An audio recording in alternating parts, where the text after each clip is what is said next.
Howdy folks, hope you're doing well today. It's windy as all get out in the desert. I'm supposed to be riding horses and training horses, and not doing that today. Well, I do have a horse down there on the sideline, hobbles right now inside the round pen, trying to figure out worn pressure. And in the meantime, while he's thinking about that, I'm up here real quick running a video because one of you on my channel asked a question about the Hackamore. His question is how do you ride colts with a Hackamore? So, there's 9 different ways to skin a cat, as everybody knows, and we're going to talk about a few of the different methods that cowboys, Californios, and buckaroos, and so forth approach riding a colt with their type of gear. And that's what I'm going to cover right now, is different types of gear. If you go back with literature, and you go back to some of the good books out there, especially old ones. If you go to Chief Rojas, he's got some darn good books that tell story type format of the Hackamore. Ed Connell out of California is a California reinsman with the Hackamore. He was really good, okay? Ed Connell was his name, and then recently you got a lot of other people with publications out there. Probably one of the best ones out there on the California style of riding with the Hackamore is probably, I would say, Jeff Sanders. Really like his book. It just came out in the last decade, within the last decade, I should say, and it is a pretty good book. Obviously, there's a lot of other channels on YouTube. There's a lot of other clinicians out there that they're pretty good at the Hackamore. So I'm very honored and privileged for this question. So I'm definitely going to do my best to answer it. And I do have some colts that I'm starting, and also another older unbroke 10-year-old Mustang. And I'll post a video showing the progression with them throughout the weeks. And so anyhow, I'm babbling, so I'm going to get on with some of the equipment. So the first equipment I want to talk about is the Cowpuncher's Hackamore. And what they like to use a lot, it's a little bit different than the buckaroos or the California styles. Normally, they just have a headstall with buckles on each side. And a lot of times they'll have this team roping material for the boselle. And be a real small knot on the bottom. And then what they'll do is do a split rein. I don't know if you can see this. You're probably familiar with this because if you ever watch Lonesome Dove and you see the captain riding that horse hell bitch, he was using split reins. So that's Texas Cowpuncher right there. So this is one style of split reins. This is just a type of more like a cotton blend rope that's attached to this. And then also you have Theodore attached to it, okay? What's nice about this, once again, is it's hard for the horse to scrape the whole setup off its head. You got split reins, so you can actually control and hold what you're doing. And it's a pretty good setup. One thing I don't like about them, though, is this is really rough on the horse's muzzle. So what I've done is I just put a piece of leather on top of it for myself. I do use it a time or two. And I did put this on, just kind of soften it up, and it actually worked a little bit better on some horses I was riding. It's not the preferred equipment that I use by any stretch of the imagination, but this is a Cowpuncher's type of equipment, and then normally I do something a little bit different. I'll show you another setup that kind of combines the tradition of the vaqueros with the Cowpuncher style. So I got split reins here, and this is a 4-strand center braid. 1, 2, 3, 4. There's 4 strands on it. It's a flat braid, and that gives real good feel too. I will use this a lot. Once again, it's got the headstall, more of a cowpuncher style, and it also has a Boselle. This is a 3/4 inch Boselle, and put my 3/4 inch wrench on there. Okay, so this one's actually a pretty good size. This is about 7/8. It's a pretty good size outfit. Pretty big, and that's about what we want.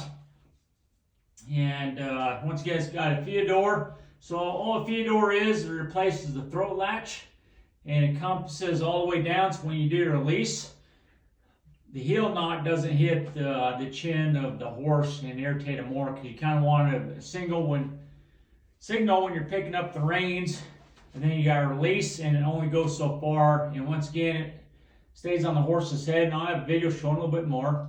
Now, this specific piece of equipment right here, I traded Greg Hall for this, or he traded it for me. I traded it back, and I just got it back. And it's pretty rough rawhide. So once again, what I did is I took off the old stuff that's kind of browned up for being on horses, and I put tape on it. So if you ever notice a horse's muzzle's getting kind of tore up, it's probably because whoever didn't put the bevel right on it, or they didn't weave it really good, kept it coarse. And I don't like it scratching up the muzzle of my horses, so I just put tape on there. So if you ever see sores developing, that's what you can do. So I figured I'd talk about that a little bit. Once again, I just got this back. I just did it out of trade bag, traded it back. And so that's why I got a new feeder on it. It's a pretty good setup.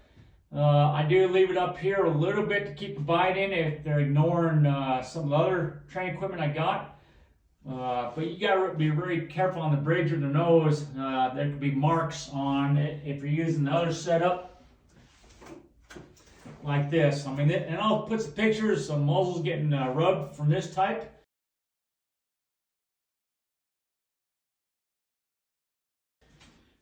This one's spread out a lot more, so you got a good chance they'll get their attention because it's kind of rough, but it ain't gonna leave the marks as much as that skinny rope. Okay, so I figured I'd just show this to you.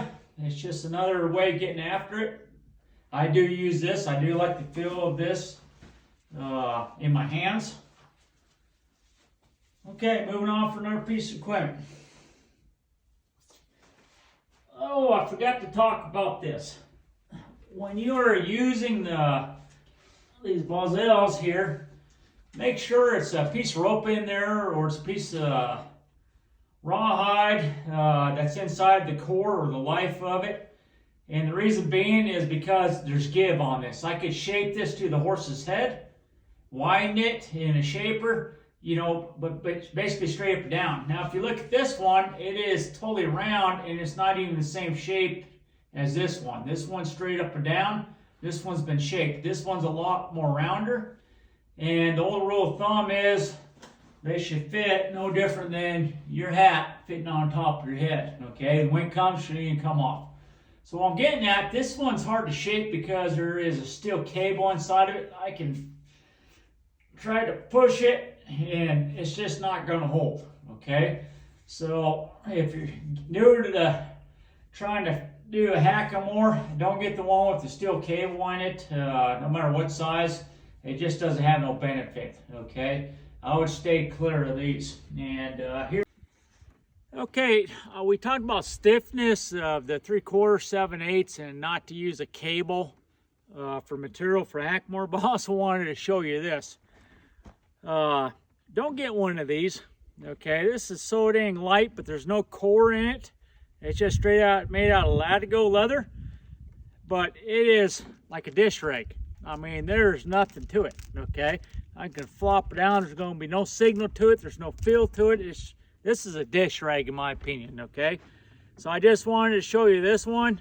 You can't shape it. You can't do anything with it. Can it go around the horse's muzzle? Absolutely. But I wouldn't use this if I was trying to educate a horse and teach a horse signals to do anything. So yeah, here's your dish rag. So I just wanted to point that out to you. Good one that I have. You can see the shape difference here. This one's been shaped inside of a shaping block, I do use this one to start Unbrokes. And you can see there's my shaping block right there. You can use soup cans, use whatever to do a video later on down the road how to shape one of these right here. Not this one, because this one will never do. This one will do, okay? So moving on to this one. Normally when you're colt starting in tradition, the Californios, okay, that was started in a 3/4 inch balsam. And reason being because there's a larger surface on the sides of the jaw of the horse to feel. They can kind of lean on it where they're kind of new, and also up here on the nose band. And you got a lot more feel. So another rule of thumb is when you're using this piece of equipment is you should have the same size of reins, in this case being a horsehair Macates, the same size as this piece right here in the Balzel. Okay, so the reason being, you can see the size of the weight of that heel. So when you pick up on this, let me get my center of gravity here figured out. Okay, so when you pick up on the rein and you release it, it's the instantaneous give. It's the instantaneous signal. Okay, and so you can see I got my my lead rope here, I got my reins here, and you'll see in the video later on me using this. I like to use this setup, me personally. Once again, there's 9 different ways to skin a cat. I like to move up to this setup without split reins because these are expensive to me.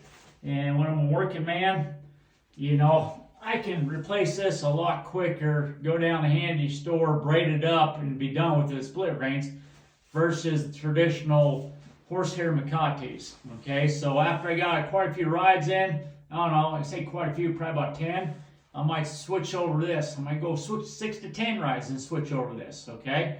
And then, because remember, I'm trying to get into the snaffle bit for these young horses, and I'm trying to get the body mechanics of the horse's body down where I can untrack the hindquarters, I can move the front end through, I can back up, I can transition to a trot, a lope, and back down all the way from the lope down to a walk, and start working them, okay? And so then after that, that's when I get very comfortable with my skeleton, my seat, my cues, and I can go ahead and move on to a snaffle bit. And snaffle bit, normally I'll hang them in the snaffle bit when they're tied up to a high line and let them just play with the bit by themselves, okay? Let them figure out that warm pressure.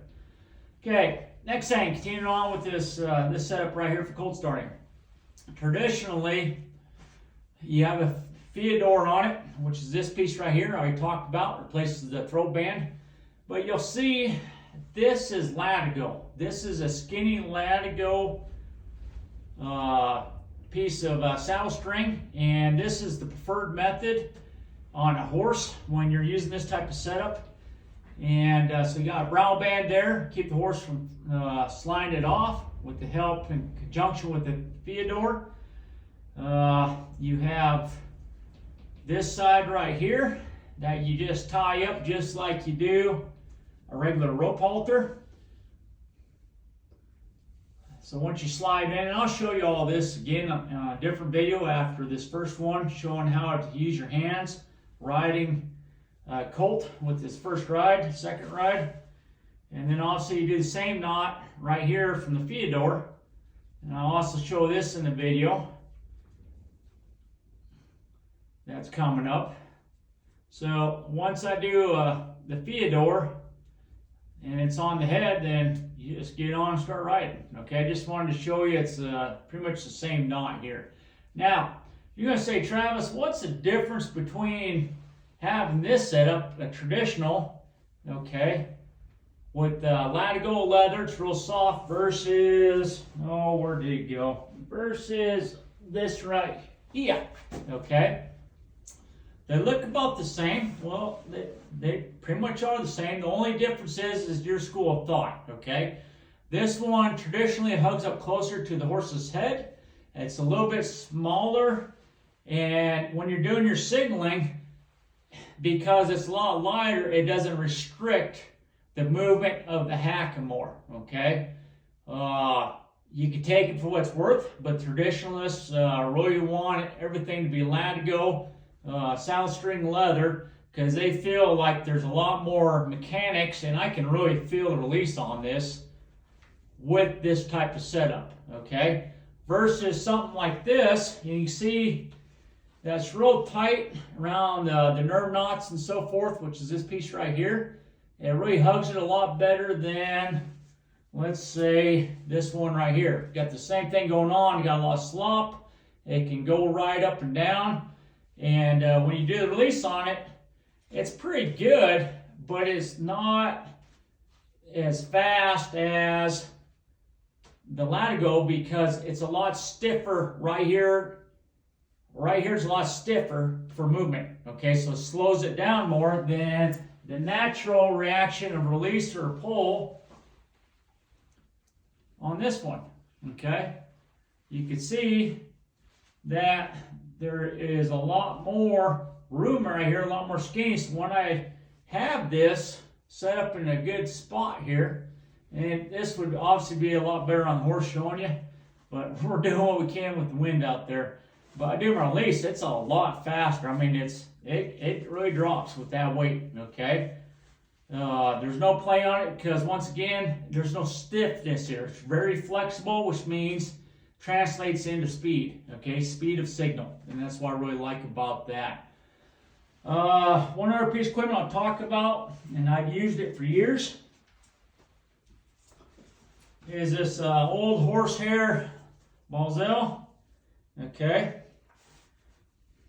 And this one I have used a long time. I'll just kind of show you. It's twisted horsehair. It's got one heck of a knot down here for a lot of weight. Sometimes I'll put on dry. Sometimes I'll go dip in the water trough and really stiffen it up, and it'd be a lot abrasive on a horse. Now I'm starting, and I know it's going to be a fight. And I don't got time for groundwork, which I know is horrible to say because I'd love to do groundwork. I highly recommend doing weekly groundwork before you even get on a Colt. But sometimes you got to muscle things through, and that's where this piece of equipment comes in. Okay, once again, it's a head stall, and I got my horsehair Balzel. This one's a 3/4 on thickness, and it works very well. Very good piece of equipment. I've had this for years. I've used this on a lot of horses. You can tell it's been used. Just phenomenal.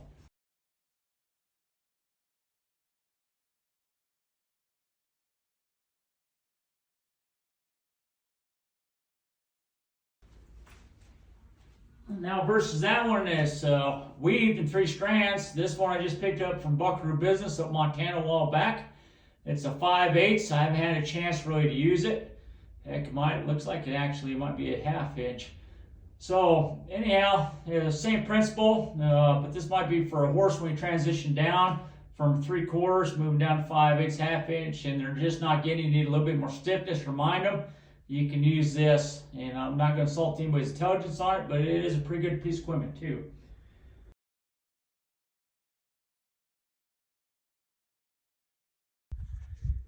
Okay, so now we have the cowpuncher style of Hackamore. You got the team roper type nylon.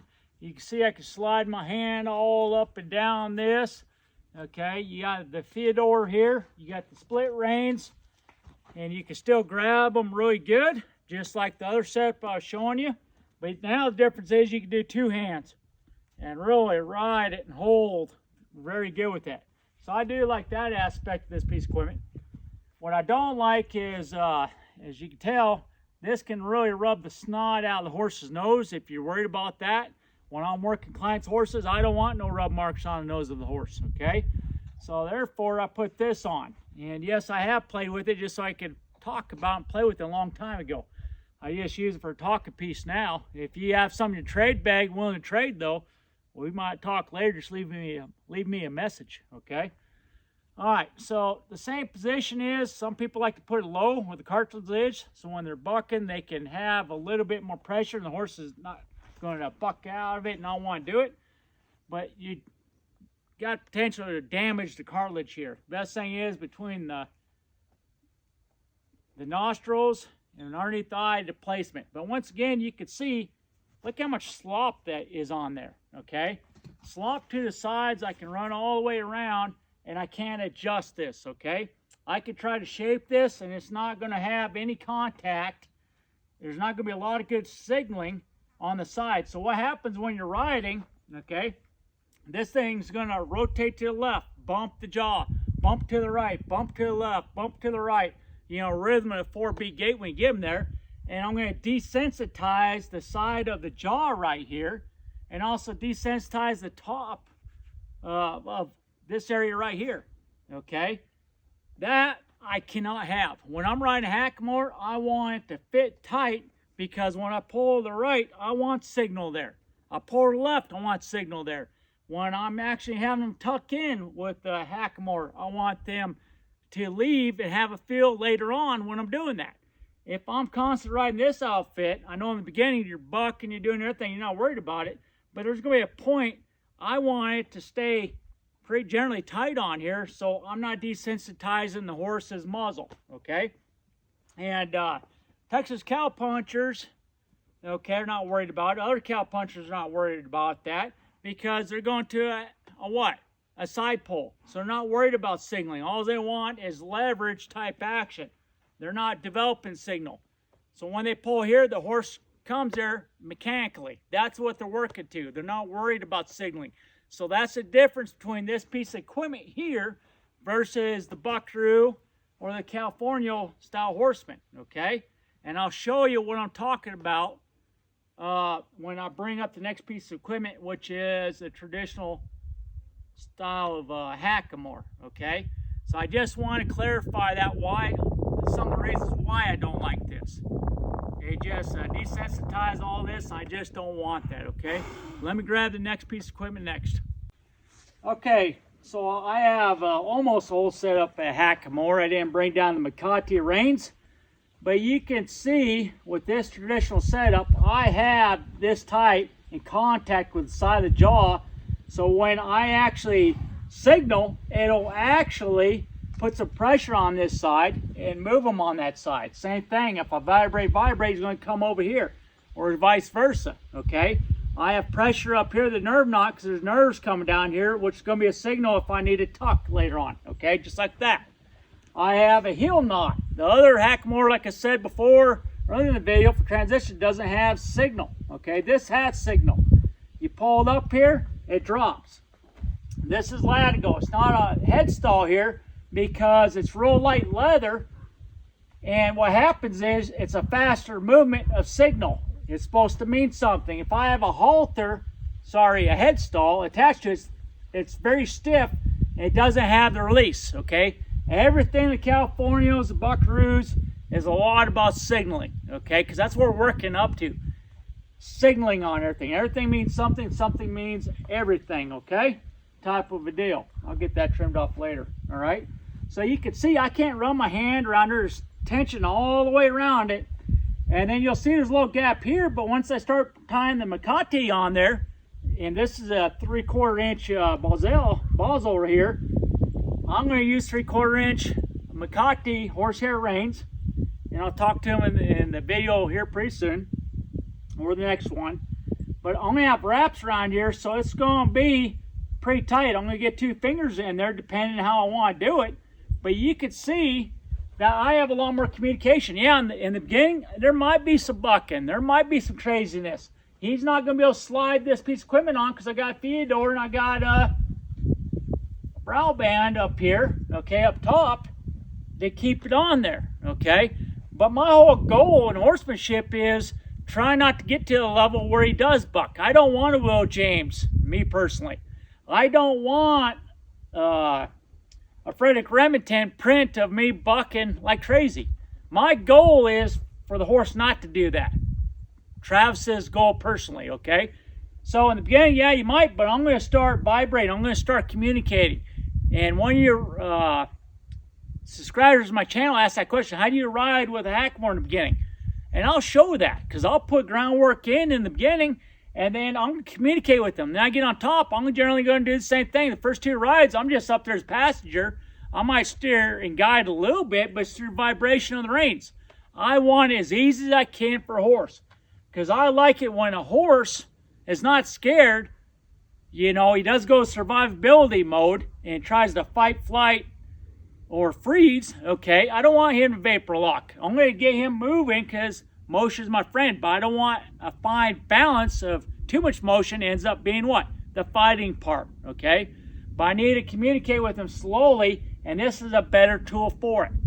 All right, so once I get done with this, I might go to snaffle bit, or I might just bump it down to 5/8, depending on what route I want to do. So you're gonna like, Travis, well, what route do you follow? Are you a progressive on this blended, or are you a traditionalist?